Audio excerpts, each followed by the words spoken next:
Good, good. So SOGESTER is a joint venture between APM Terminal and GF, which is a local partner. And basically, we are here to operate the terminals.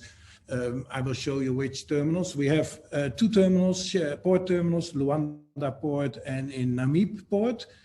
Luanda is, let's say, 99% containers, and Namib is a combination of containers and general cargo, which are basically granite blocks.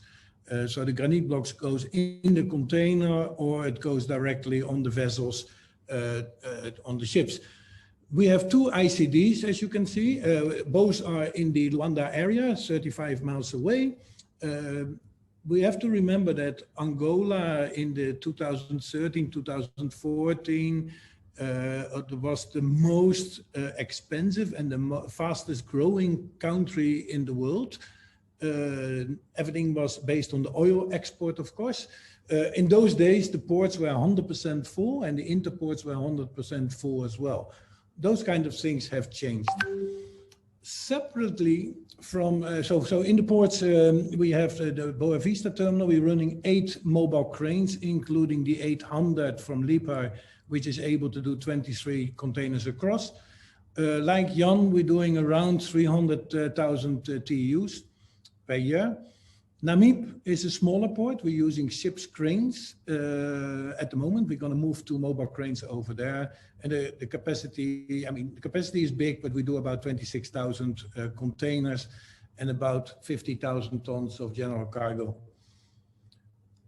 We also have 2 specific offices for us. It's called the one-stop shop. So the importers and the shipping lines, they present their documents in this shop. The bank is next door. They can do the payments to the bank, and the bank is linked directly to our system and the container can be released. We have the same as a VIP shop. It's linked in the same way. 2 ICDs, huge ones, of course not used the way it should be today. Panquila is 37 acres. We do, you know, the stuffing of the container if needed, the inspections, the storage, off dock. It is a good place to bring the containers if we have no more space. Viane was built 5 years ago for a new project of the Angola government in Dande, which is now cancelled, and we're looking for all kinds of other ways to use some revenues in that terminal, because I don't believe there will be many containers coming in the next years. Because of all these locations, we needed a system. And in the old days, we were using the old Navy system in Sparks in Luanda. And in Namib, we were using Navision. Basically, very simple systems to put in the data, and there was no planning really involved. And then we moved. We said we need something to integrate all these terminals to one system. And like Jan did, we went for tenders, we went for look around, the people we know, the people we met in the past, and we ended up making a contract with Solvo. Solvo started late 2019. And we agreed to start to implement first our terminal in Namib, because we had nothing over there. And that was the easiest way to start a new project. Of course, it was complicated because Namib is containers, general cargo. Blocks are coming by trains, by trucks. Blocks are coming by containers inside from the Lubango area. So we have a complete view what we need over there. And the terminal is 100% working, the Solvo system at the moment. Everything goes fine.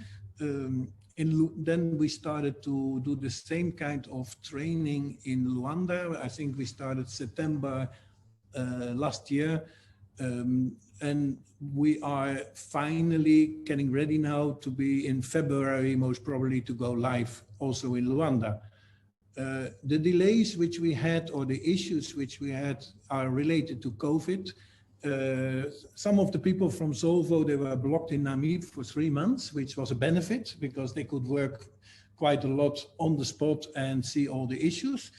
But then it was also 6 months, we could not get people over here. Now currently they are here again, but you know, with 14 days of guarantee, documents problems, Angola embassies closed. So I would say that the implementation went as expected if there was not a COVID period. The delay we have is 100% related to COVID. Also taking into account that our people must work by government rule as much as possible from home.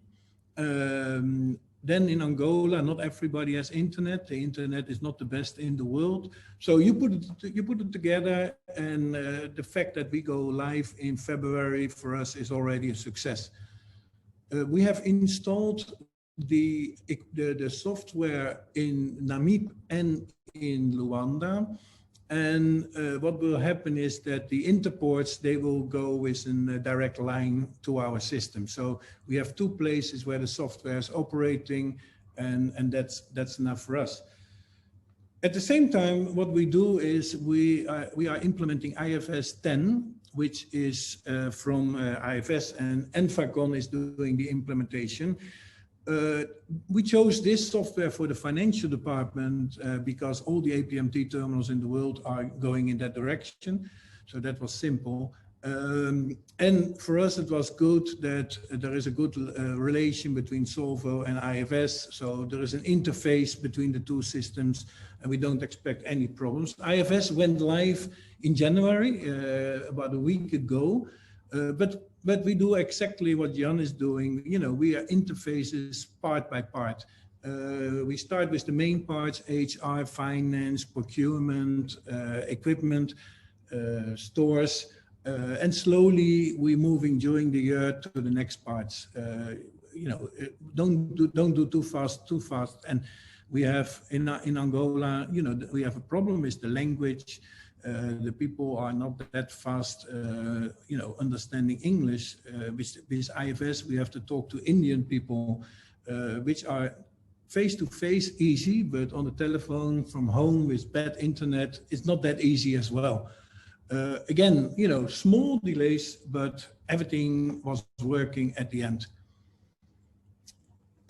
We have an implementation process, which you can see on the screen, which was analyzing visits, selection of developments, the projects, what we wanted. I mean, this is basically what you do with any software you implement. You do step by step, and you testing and you set it up. So I don't think this is something special, but this is the way we worked. In the old days, we had the old system, as I said. There was no reefer monitoring system, no general cargo, no mobile terminals, no trucks. That was on the operations side. And on the finance side, separate HR, problems with the consolidation, separate DB for locations, and no maintenance system. Today, we are going in this direction. So on the left side, we have the Solvo solutions, where all the vessel planning, the billing, the general cargo, truck appointment system, and so forth. We are also linked to TradeLens, which is a Maersk solution to interface all the operators, logistic companies, port authorities, shipping lines, everybody. And on the right side, we have the IFS, where we are introducing all our financial projects. And then there is a complete automatic interface between Solvo and IFS. Here I have some examples of the vessel planning, and people can look on the presentation itself. We have the yard examples. We have the billing modules, which of course in Angola, they are specifically made for us in Angola. They can do it in Portuguese. People can print it out. And basically, this is what you expect from a system: to be flexible, to be integrated in the environment you are working. Because, you know, Africa is going fast. We can do everything what we wanted to do in Europe here, but everything takes longer. We do have problems with ordering, with payments, which can take up to 8 months with the central bank, but it should not stop us. We have also implemented the RTE river monitoring system, which is connected to the Solvo system. We have now over 200 cameras, all connected to the system. So slowly we are moving to get European size looking terminals, which at the end, the business is the same. The ships are getting bigger. We have 10,000 TEU vessels here at the moment. And therefore we need the software to be implemented. All right, I think that's enough about Angola.